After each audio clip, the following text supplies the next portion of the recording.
Hello, everyone. Welcome to the last session of the day, which is titled Security of Efficient Exponentiation. The first presentation of today of this session is pre-recorded, so it's going to be available in a second. And it's titled Low Latency Design and Implementation of the Squaring in Class Groups for Verifiable Delay Function Using Redundant Representation. And the presentation is going to be given by Danian Su.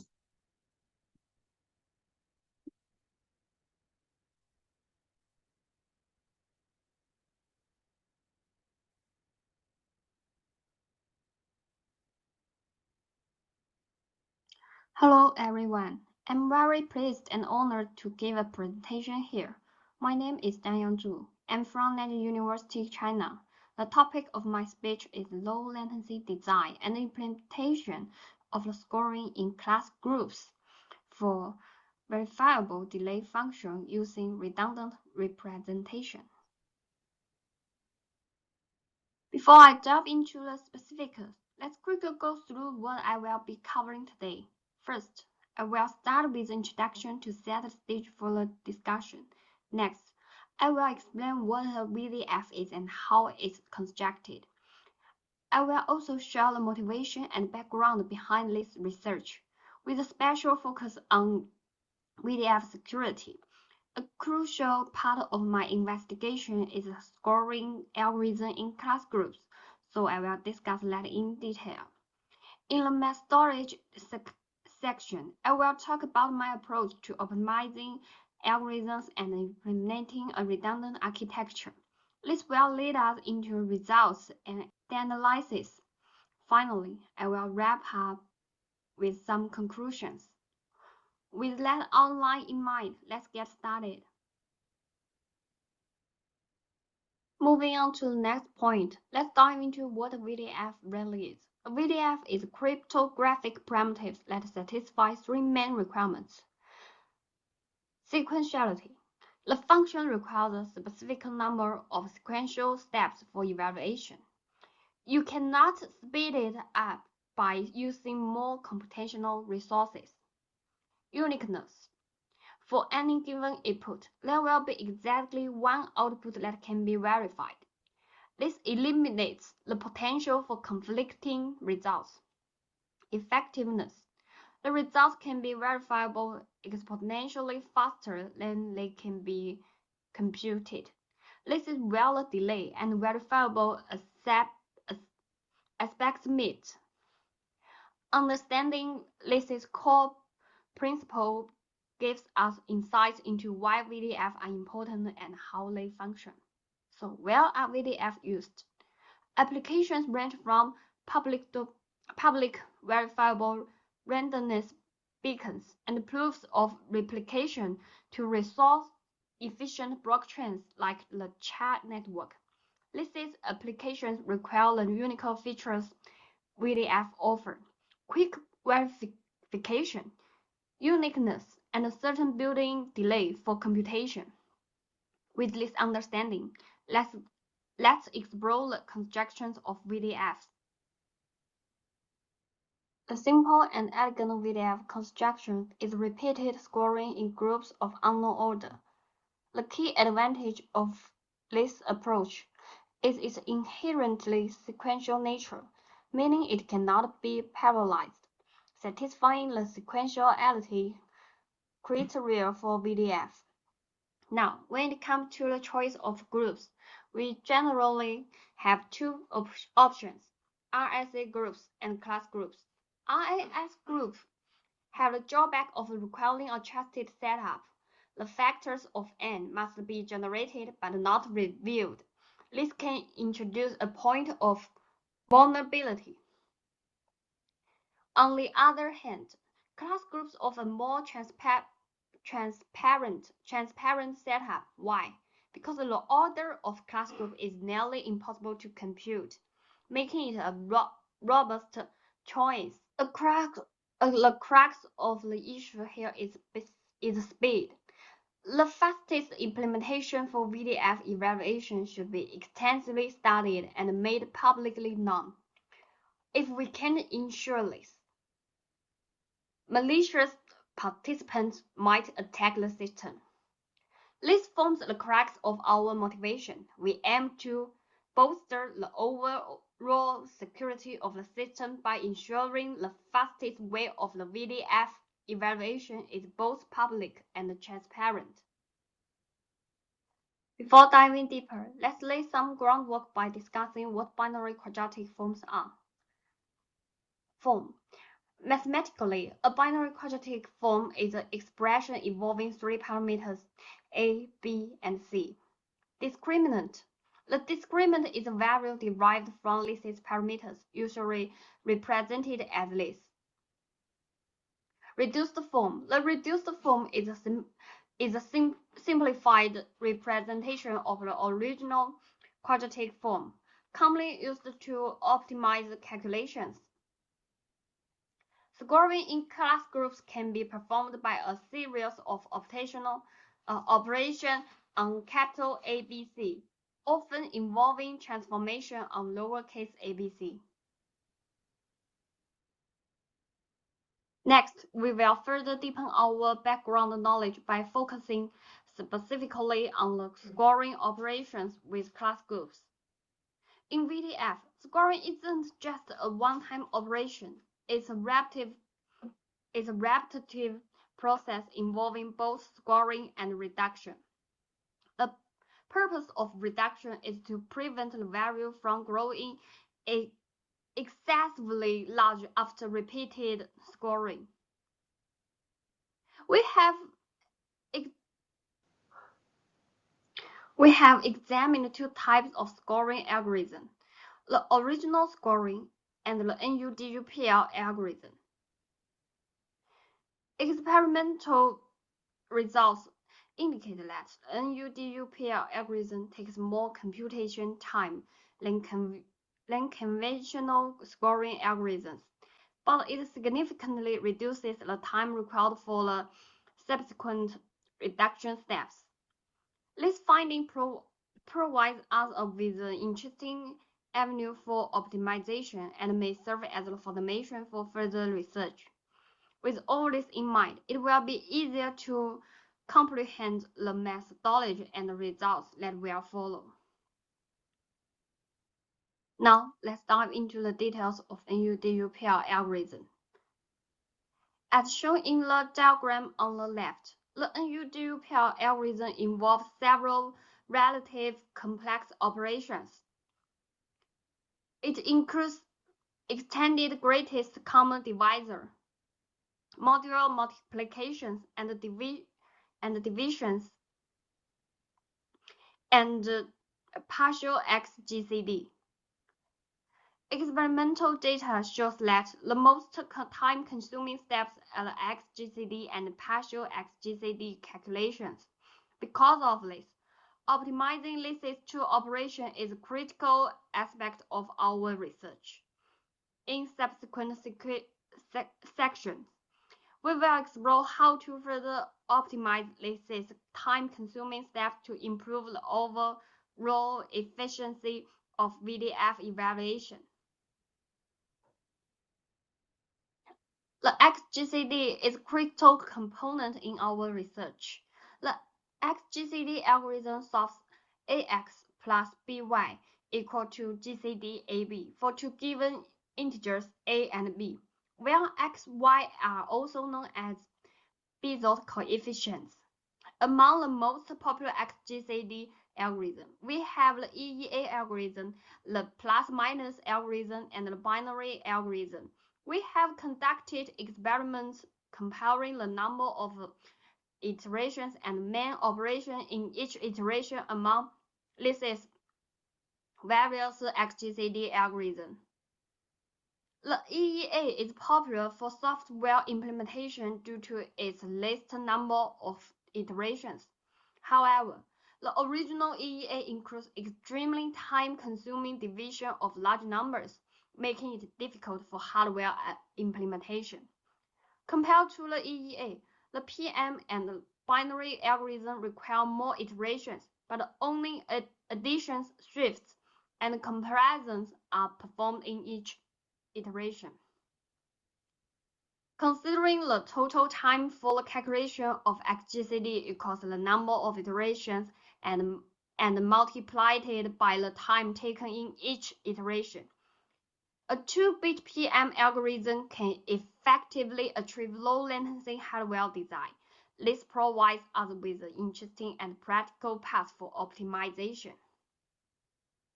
In NUDUPL algorithm, reduction is applied before scoring the form by utilizing partial XGCD. This step makes the input Bx and By decrease in each iteration until one of them is smaller than the input L. The original partial XGCD relies on the EEA. While effective, it involves division of large numbers, which is computationally expensive. Considering the crucial role of speed in VDF security, optimizing the aspect becomes imperative. Therefore, we have identified this as a key area for potential. For partial XGCD, we found an exciting discovery. Each transformation in partial XGCD essentially maintains the determinant of xy, bx, by. Furthermore, this transformation can be modeled as a metric multiplication with coefficients a, b, c, d. The criteria for these coefficients are guided by two key principles. First, they should be hardware-friendly to facilitate efficient implementation. Second, they should make sure that Bx and By generally decrease in each iteration. We identified a class of simple coefficients that meet both criteria. These coefficients allow us to strike a balance between computational complexity and hardware feasibility. These coefficients are A equals 1, B equals 0, C equals 2 to the power of k, D equals 1. Next, let's talk about the selection of the coefficient k. This coefficient has a significant impact on the decrease of By, Bx. Having multiple k values can speed up the decreasing process, but too many k will increase hardware consumption. We recommended using 2k, k1 and k2, where k2 bigger than k1. This choice strikes a balance between accelerating the decrease process and conserving hardware resources. The right choice of k is crucial as it affects not only the speed of the algorithm, but also the hardware requirements. Our goal is to find a k that can meet both needs. We choose K1 and K2 through a Monte Carlo simulation. We randomly generated many piles of 1024-bit numbers as inputs and calculated the average number of iterations. Through this method, we could simulate the performance of the algorithm under different k values to find the most suitable K1 and K2. As shown in the chart, the most suitable K1 and K2 values are 2 and 6 respectively. These values strike a good balance between reducing the number of iterations and hardware consumption. We recommended these two values because they not only reduce the number of iterations for the algorithm but also keep the hardware consumption within an acceptable range. We used a redundant representation for our low-latency implementation. The two most common redundant representations are carry-save representation and redundant signed digit representation. Comparison between CS and RSD. Both methods have their pros and cons. However, for our design, there is a significant advantage to using RSD representation. The biggest advantage of using RSD representation is that it's simple to determine whether a number equals 0. This is crucial as it serves as the termination condition in our GCD iterations. However, in the design of VDF, using redundant representation raises a key issue: how to process overflow digits. In redundant multiplication, digit overflow can easily occur.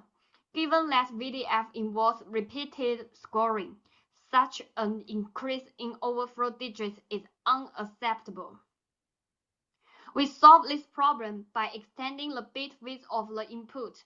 In an n multiply n digit ISD multiplier, we use an input of n plus 1 digits and obtain a product of 2n plus 2 digits. The advantage of this approach is that it prevents the accumulation of too many overflow digits during the repeated scoring operations, therefore maintaining system stability and accuracy. Next, let's talk about instruction scheduling. After designing the redundant computation modules, we exploit a compact instruction scheduling method to fully utilize these modules. This figure depicts the proposed high-level architecture of scoring in class group using the NUDUPL algorithm. The high-level architecture includes a ROM file that stores instructions, a control unit that reads instructions from ROM, and output controls, a compute unit mainly consisting of computation modules, and 4 memories implemented by RAM or registers. The memories are used for storing intermediate values with the NUDUPL algorithm and the final result of each scoring operation. Through this instruction scheduling method, we not only maximize hardware utilization but also ensure the efficiency and accuracy of the entire system. Finally, we compare our implementation with the existing hardware implementations for reduced scoring in the class group and optimize the software implementation on an advanced CPU. As shown, we achieve the fastest implementation for scoring in class group. On another side, we have given special attention to the computation of XGCD, as it stands as the most time-consuming operation in the whole design. We compare our implementation for XGCD with the existing work, and the comparison metrics are shown in this table. Our implementation is about 1.3 times faster than the implementation in SHT-22 and significantly faster than other implementations. Now come to the conclusion. The crux of security in VDF lies in speed. It is crucial to publicly implement the fastest scoring algorithm to ensure robust security. For scoring in class groups, the most time-consuming operations are XGCD and its partial variant. Therefore, optimizing this algorithm is a key focus for enhancing performance. Utilizing a redundant architecture can significantly accelerate computations. However, it is essential to address the issue of digital overflow to ensure accurate and reliable results.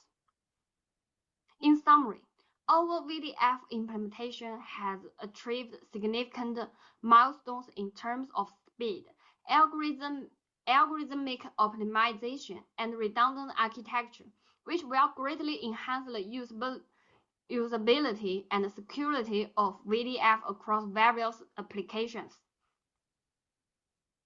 Thanks for listening.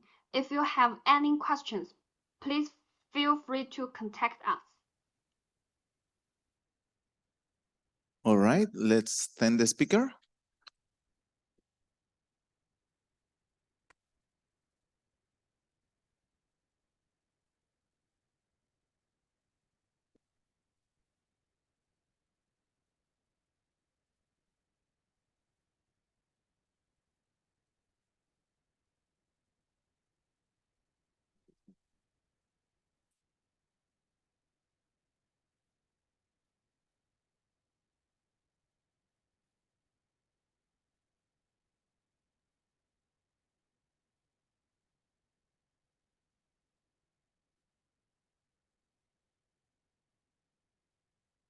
Okay, for the next presentation, we have Ray Bueno, and he's going to be talking about his work on how secure is exponent-blinded RSA CRT with the sliding window exponentiation. The floor is yours, Bueno. Thank you for the introduction. I'm Ray Ueno from Tohoku University, Japan. Today, I'm talking about the security of the exponent-blinded RCRT with sliding window exponentiation. This is the collaborative work with Naofumi. Side-channel attacks, SCA on RSA have been studied for a long time. Traditionally, SCA attacker tries to distinguish scaling and multiplication from side-channel leakage to estimate the exponent, because the exponent corresponding to the secret key of the RSA decryption was signing. Initially, SCA on RSA was presented as a simple power analysis, SPA, by Kocha. And recently, such a SPA-like attack can be mounted remotely using the access-driven cache attacks, such as flash and reload, as shown in these figures.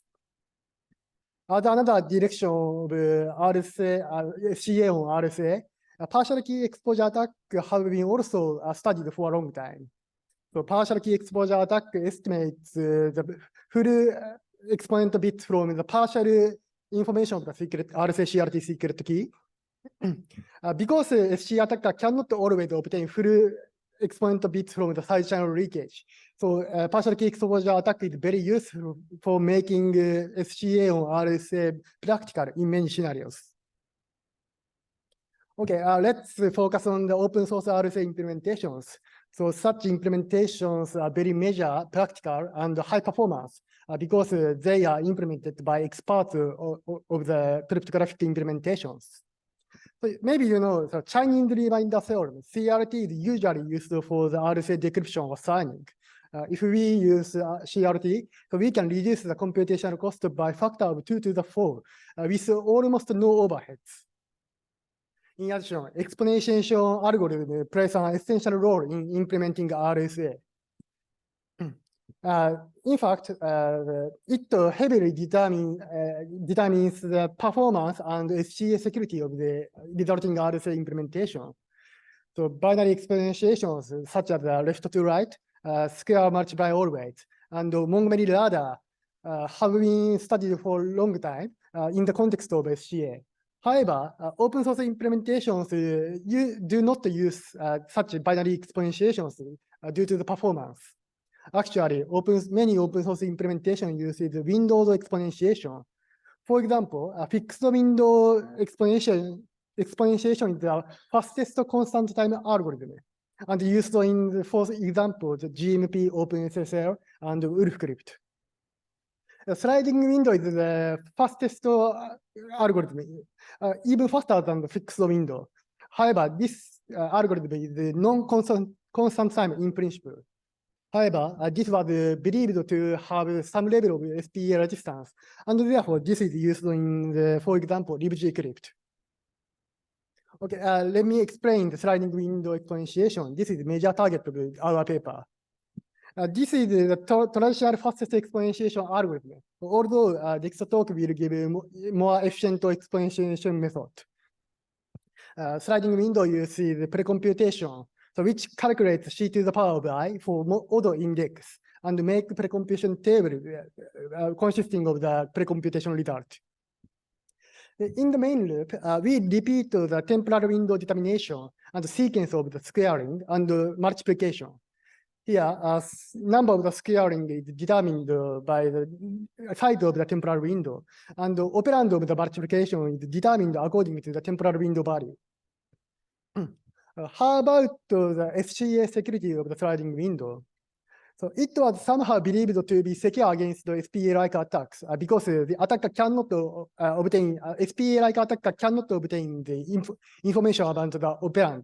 So I mean the temporal window value. However, in CHES 2017, RCRT, it was shown RCRT with sliding window is actually insecure against SPA-like attacks because the SM sequence of the sliding window is sufficient for key recovery. So in this attack, so the attacker first estimates the obtain the partial exponent bits from the SM sequence of the sliding window. So in the reversing algorithm, the attacker first initializes the exponent bit state as all uncertain bit, as denoted by X like this. And here, attacker can recognize the location of the multiplication as denoted by the underlined X. Then the attacker estimates the certain bits according to the reversing rules of the temporal window determination, like as shown in this figure. Here, this algorithm is deterministic, and therefore the partial exponent is uniquely determined with erasure or uncertain bits, as shown in the result of the rule 4. Actually, this algorithm can recover 50% and 42% of the exponent bits when W equal 4 and W equal 5 respectively. Here, the W means the maximum temporal window size as a parameter. Here, W equal 5 corresponds to the current exponent blinded RCA-CRT implementation in DBGCrypt. So we focus on the W equal 5 in our paper. After estimating the partial exponent bits, full key recovery is achieved by the partial key exposure attack developed by Henninger and Shakan. So in this algorithm, so we guess the uncertain bits from the LSB and then remove the wrong candidates according to the redundancy of the RSA secret key. So I mean, all RSA secret keys must satisfy these RSA constraint equations. This RSA constraint equation is described by the bitwise manner. So we can guess the uncertain bits and remove the wrong candidate in an iterative bit by bit manner. So as a result, so we can obtain the secret key uniquely corresponding to the leakage of the partial exponent bits. In CHES 2017, so Bernstein et al. Successfully recovered RT-CRT secret keys by a cache attack, reversing algorithm, and this CHES algorithm. To counter this attack, DBGCrypt applied the exponent blinding to the RT-CRT implementation. So in the exponent blinding, so we add a product of the random mask R and P-1 to the secret exponent, and then use the blinded exponent for the RSA decryption or signing. Here we can easily confirm the exponentiation result is independent of the R, according to the Euler's theorem or Fermat's-Little theorem. So according to the random mask, so SM sequence of the sliding window is randomized. So this prevents the attack I introduced. However, it should be noted, exponent blinding is actually insecure if SCA attacker can obtain complete value of the blinded exponent due to the reason described here. Fortunately, the attacker cannot obtain full exponent bits, but only partial exponent bits from the SM sequence of the sliding window. And therefore, currently, sliding window with exponent blinding is considered to be secure against the SPA-like attacker. However, as far as I know, there is no quantitative security analysis of exponent blinded RSA-CRT with sliding window. So this makes it difficult to determine the mask bit length appropriately. So actually, the current DBGCrypt implementation uses the 128-bit mask for the exponent blinding, but nobody knows this is sufficient, too short, or overkill. So it's very important to determine how secure is exponent blinded RSA-CRT with sliding window in practice. To answer this question, we propose a new attack on the RSA-CRT with exponent blinded sliding window. So this attack consists of the 4 stages. In the first stage, we estimate the SM sequence of the sliding window for the blinded exponent. Here, we should obtain at least one completely correct SM sequence using the cache attack, while previous works could not. Therefore, we present some improvements of the flash and reload attack on the sliding window.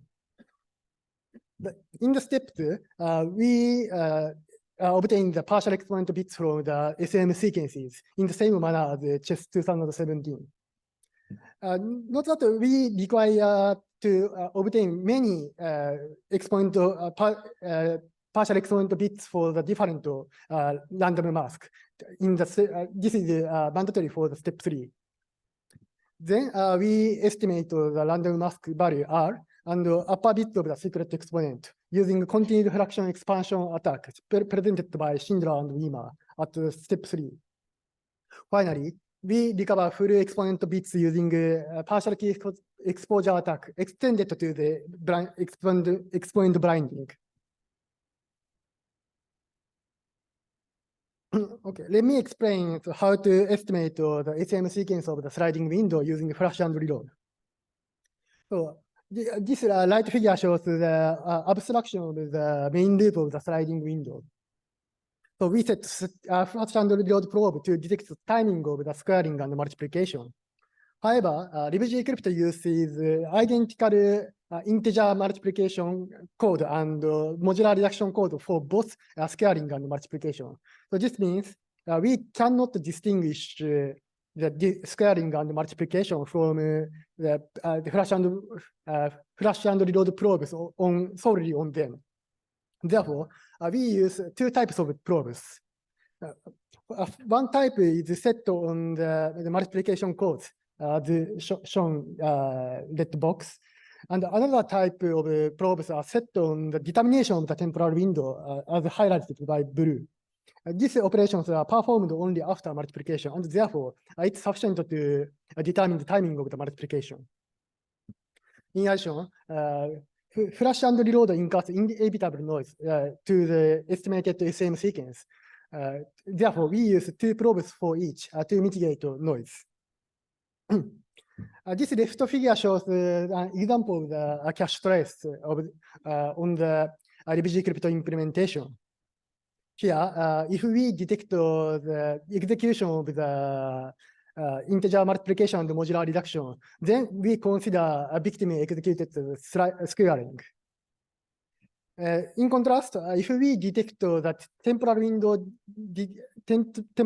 determination in addition to the squaring, integer multiplication and modular reduction, then we consider victim executed the multiplication. Thus, we can estimate the SM sequence. In addition, in our paper, we also propose an error correcting heuristics by exploiting the redundancy of the RSA secret key. So this right figure shows the experimental result of the flash and reload attack, the histogram of the number of errors estimated to SM sequence. So from this histogram, so we can confirm, so we achieved a completely correct SM sequence extraction with non-trivial success rate of about 10%. So this is mandatory for the key recovery in step 4. Then I introduced the continued fraction expansion approximation. So let x and y be integers. So given a rational number x over y, we can approximate it using the continued fraction expansion. Please note here, approximation of x over y corresponds to the estimation of its upper bits. And this is also equivalent to the estimation of the random mask in the context of the exponent blinding. Here, we can approximate the x and y using this formula. This is corresponding to the continued fraction expansion. What is important here is this algorithm is computable from upper bits, similarly to the extended Euclidean algorithm. So result is dependent on only upper bits. If we stop the expansion after upper bits, sufficient length of the upper bits are estimated. And this also means the lower bits are disregarded for the approximation of the upper bits. So this is very useful for the tolerating noise. Okay, how can we estimate random mask by this? So Schindler and Weimer actually presented this for the random bit flip. This is very useful for the power analysis attack out of the context of the sliding window. So we should extend this to the sliding window leak. let large DPI be denote the blinded exponent. According to the definition of the exponent blinding, these formulas must be satisfied. So in this attack, so we approximate the dp minus dp2 over dp minus dp3 using the continued fraction expansion. And this is corresponds to the estimation of the R1 minus R2 or R1 minus R3. However, maybe you know, this continued fraction expansion cannot be directly calculated because the estimated large DPI contains the erasure bits like this. Therefore, in the proposed attack, we guess the erasures X in upper bits and then perform the continued fraction expansion in an exhaustive manner. Here, the sufficient length I mentioned in the previous slide corresponds to the mask bit length because we here estimate the R1 minus R2 or R1 minus R3. So, for example, if the mask bit length, this mask is given by 32 bits, so we should estimate the 32 bits and so stop the continued fraction expansion with the 32 bits. And finally, most likely value, the most likely mask value is determined by variation function presented by Schindler and Wiener. The computational complexity of this attack depends on the number of erasures in upper bits because we should guess such erasures in an exhaustive manner. If we can use many cache traces for the different mask bit lengths, so we can pick better blinded exponents with fewer erasures in upper bits, like this. For example, this left one requires only 2-bit exhaustive search, while right one requires a 7-bit exhaustive search. And finally, after estimating the random mask, we finally recover the full key of the RSA secret key using the partial key exposure attack extended to the exponent blinding. So I mean, we add terms to consider effect of masks to the RSA constraint equations of the CHES algorithm. Here, mask value if mask value is correctly estimated at step 3, we can perform the branch and prune estimation in the completely same manner as the original CHES algorithm. Therefore, computational cost is identical. So, total computational cost of this step is fewer than the step 3. And the computational bottleneck of the proposed attack is step 3. Then I evaluate the feasibility of the proposed attack.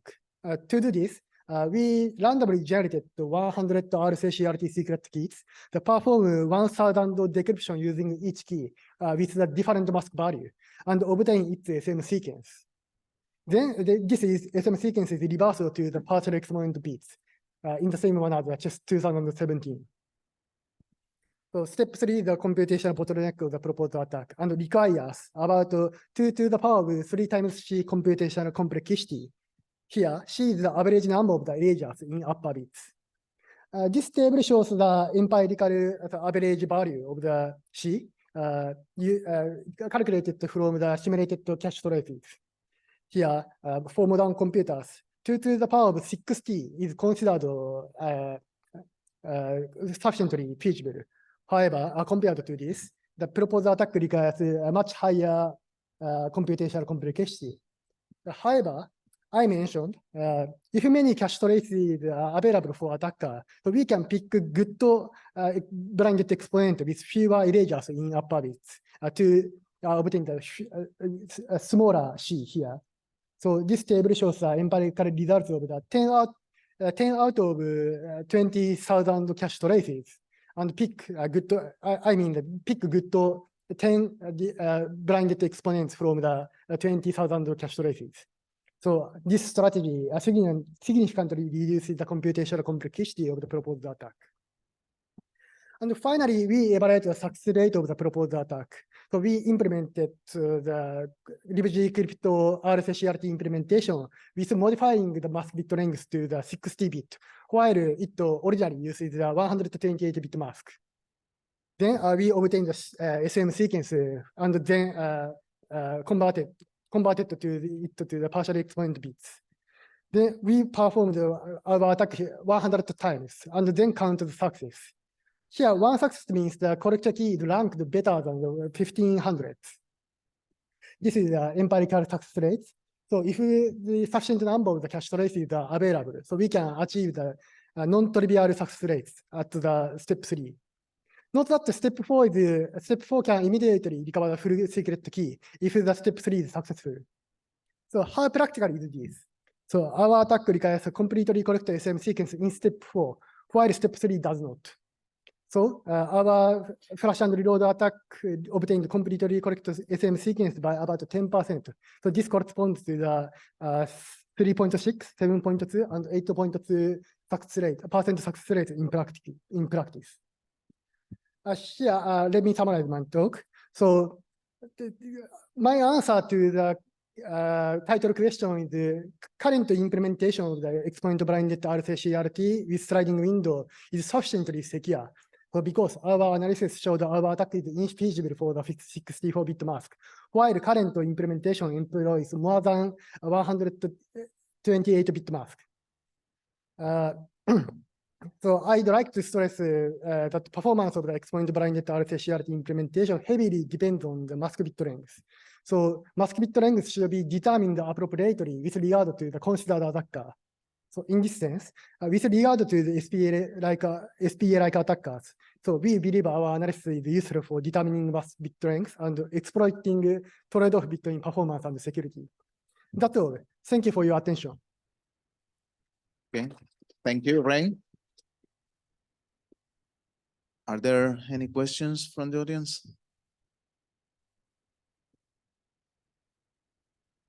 Yes, over here.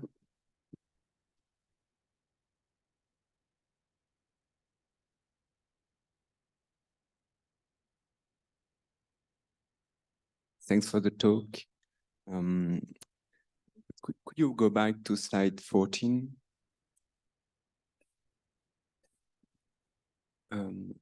How many bits the upper bits are? How long, how many bits you are considering? C is the average number of erasure. We derived this actually this table evaluates the number of bits so C, so in an empirical manner. So we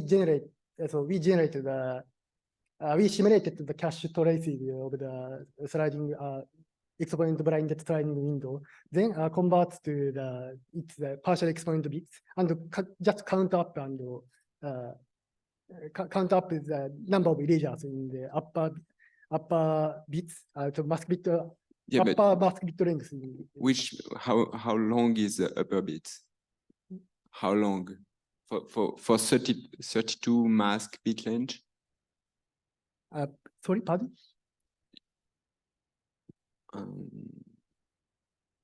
Well, okay, I will take it offline. Okay. Oh, sorry. Yeah, probably offline. Any other question?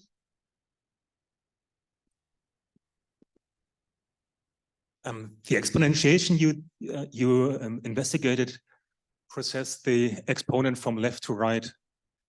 When you do it from right to left, would there be any chance to do the same attack? You are asking about the right to left sliding window, right? Sorry, please repeat your question. Okay, so you, if I understood it correctly, the exponent is for the sliding window is processed from left to right. Yes, exactly. You could also do it from right to left, the other way around. I do not consider right to left exponentiation because the original CHES 2017 paper is presented for the left to right. So yes, it's considering the right to left variant is actually the future work. Hmm. Okay, we should prepare for the next presentation. So let's thank Ray again. Thanks.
All right, now for the next presentation, the last presentation of the session, we have Chuan Yao Ding, and he's gonna talk about his work on some new methods to generate short addition chains.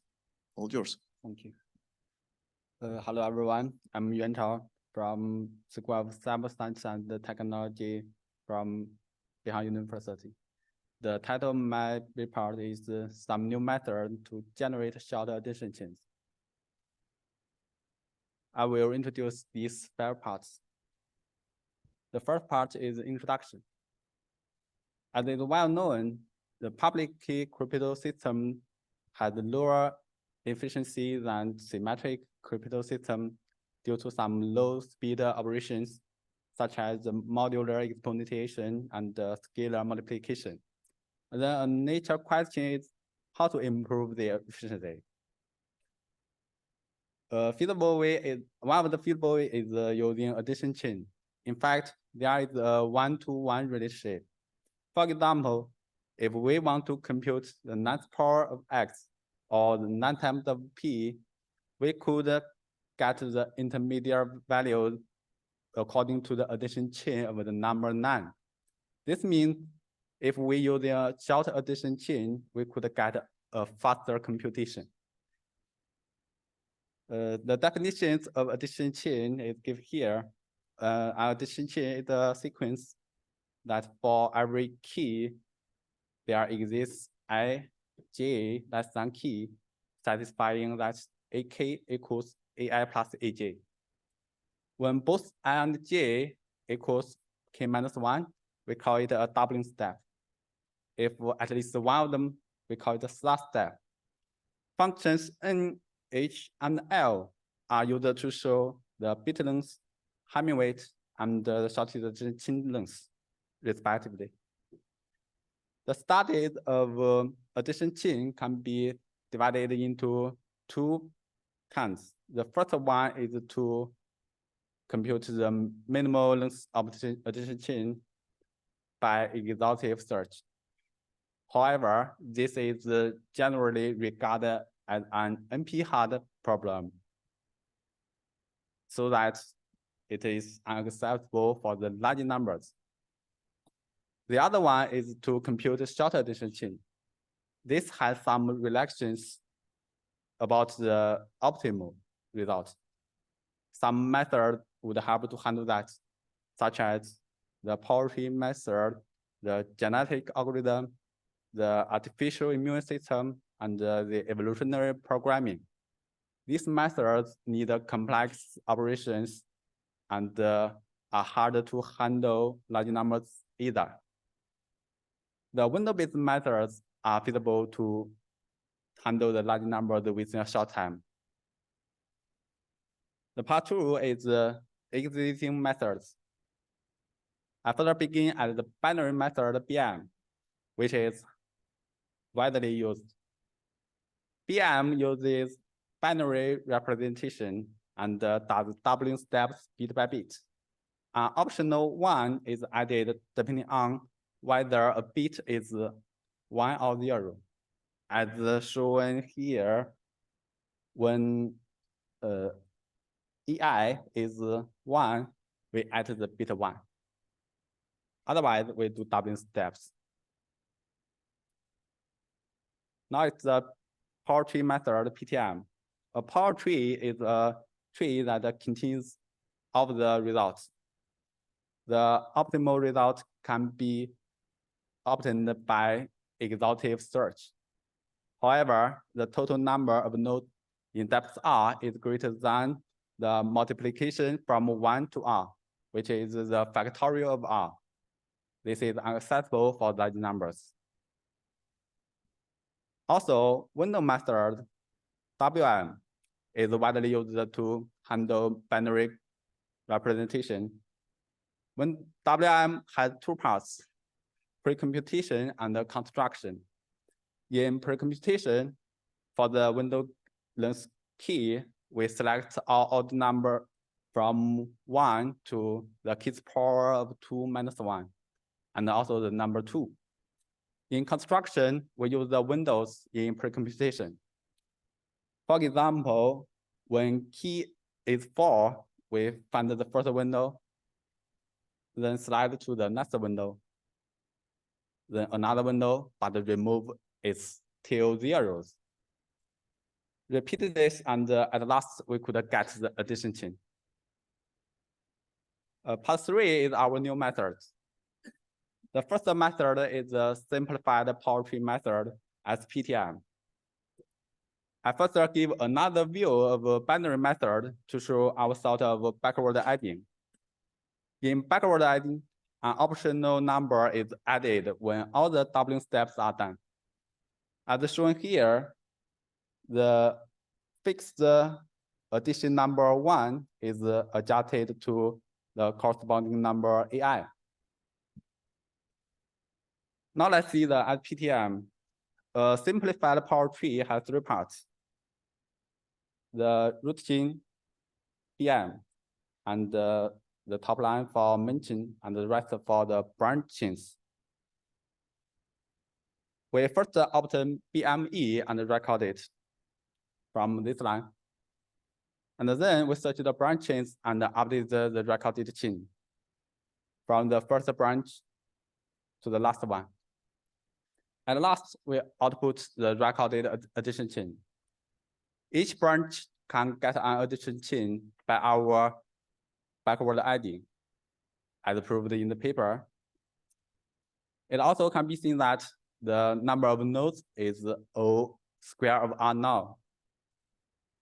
The second method is the cross-window method, CWM. The word cross means we use cross correlation. In WM, it only considers the windows with the adjacent correlations, which means the windows are divided sequentially. In some cases, using cross window can achieve a better result. Now let's see the pre-computation. That's a valid window length speed key and interval expansion length BS. The pre-computation of CWM is to insert the interval expansion numbers in the pre-computation of WM. That is to insert S zeros in the middle of the left part and the right part. Now let's see the construction. The construction of CWM is different from WM because CWM has embedded windows.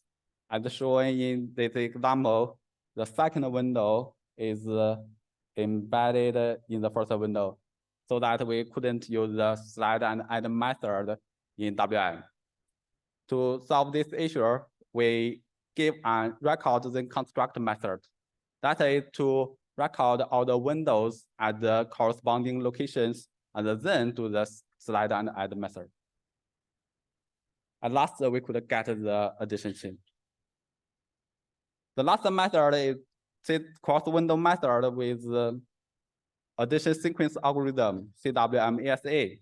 The pre-computation of CWM could be optimized because some integers in the pre-computation may not be used as a window. We use an addition sequence algorithm to get a shorter pre-computation. Addition sequence AS refers to the shortest addition chain containing given multiple integers, which is an NP-complete problem. However, ES is somewhat solvable in CWM because the precomputation only contains small integers. And also, larger key and S could be used when using a shorter precomputation. Now let's see the ASA. Given a sequence A, we sort A in increasing order first. Then let the last two numbers be x, y, and let y equals tx plus c, where c is a remainder. We build the way from x to y by bmx tx, which is to multiply bmt by x. Also, the remainder c is inserted into the sequence. Notice that we need an ordered operation. Then we continue to handle the next number and go on until all the numbers in the sequence are handled. This is a backward way as well. At last, we replace the precomputation. We replace the original precomputation with ASA chain if the letter is shorter. Part 4 is the numerical results. The first test is for the integers with L not greater than 22. From the first row, we could see that BM and WM has very small proportions of the optimal results. CWM ASA has a relative high proportion. The optimal and the suboptimal results account for over 98%. And the average gap is also the smallest. Then the integers generated randomly with different Hamming weights are tested. From this, we could see that CWM ASA has the best result for different bit lengths. This picture shows the chance optimization degree of CWM ASA compared with the WM. When P is less than 0.5, the optimization degree is relatively low. When P is near the 0.5, the optimization degree is approximately the lowest. And when P is greater than 0.5, the optimization degree grows with the increasing of P, and the optimization degree is relatively high. For the bit length, when the bit length increase, the optimization degree declines. This is because actual doubling steps are unavoidably brought in, so that the overall cardinality becomes larger. In addition, the numbers with the larger Hamming weight, when P equals 0.95 are tested.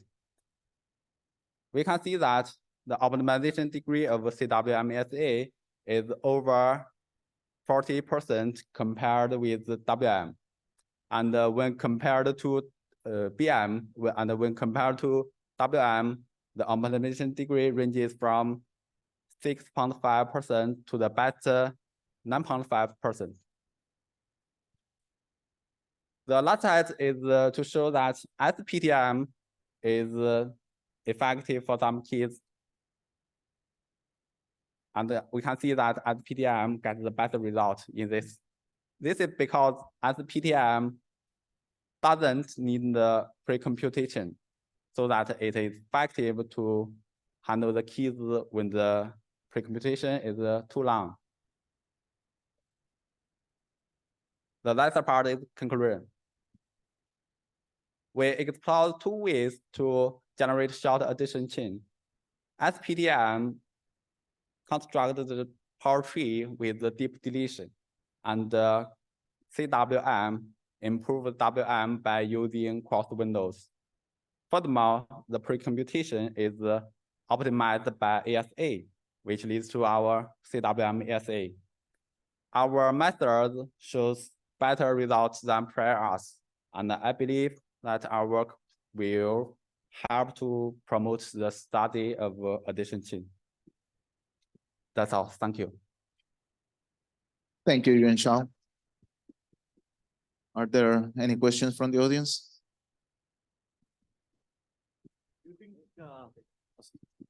Do you think there is scope to further tune your algorithms, or do you think it's already really optimal?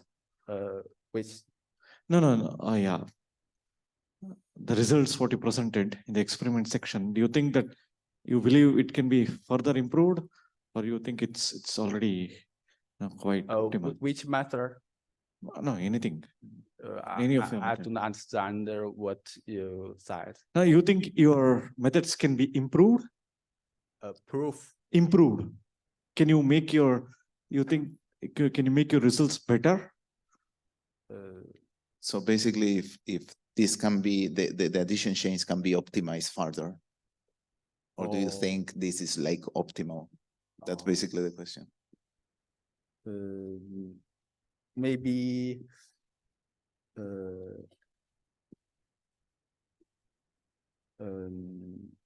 maybe it depends on what kid you want to handle. Our method have some improvement than the prior arts, but there's still some things that remain to be studied.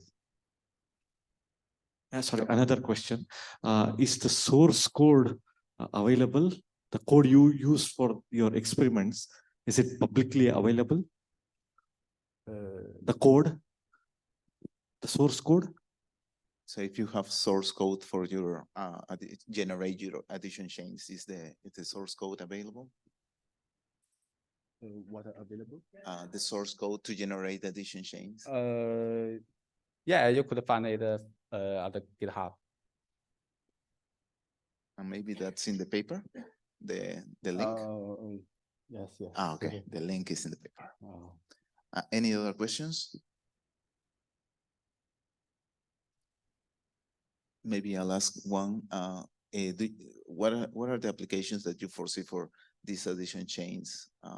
Apparently, they are, as I understand, they are not secure against, for example, timing attacks or section attacks. So what applications you think could be interesting? I think it's for the like the begin modular explanation and scalar multiplication. I use this, and also the binary representation is also widely used in some other fields, and this can also apply our methods. Any other questions? Yes, one here. I just 1 second for the mic. Okay, thank you for the presentation. Actually, I have the same question. Basically, what is the application scenario for the addition chain? Because in order to compute the addition chain, I guess you have to know the exponent. Like you can only apply for the fixed exponent. Otherwise, if you for those scalar multiplication, if you randomly pick an integer, it takes time to compute the addition chain, right? You mean what, this one? So the random keys? No. It's mostly about the to generate the addition chain. It takes some time, right? It's not for free, so it's relatively expensive, the generation of the addition chain. The cost of our methods is not a barrier on the running time, but it needs some extra memories Indeed. Okay. Thank you. Yeah, and I think the memory estimates you have them in the paper, right? Yes. The memory requirements. Maybe hardware, you should consider it detail. Okay. All right. If there are no more questions, let's thank the speaker again. Okay. And this is the end of the session. Well, this is the end for the presentation for the day, but we are far from over. There is a light dinner now at 5:15. Then there is a poster session afterwards, and then that's followed by the test of time award ceremony at 6:45, and finally the RAM session and open bar at 7:15.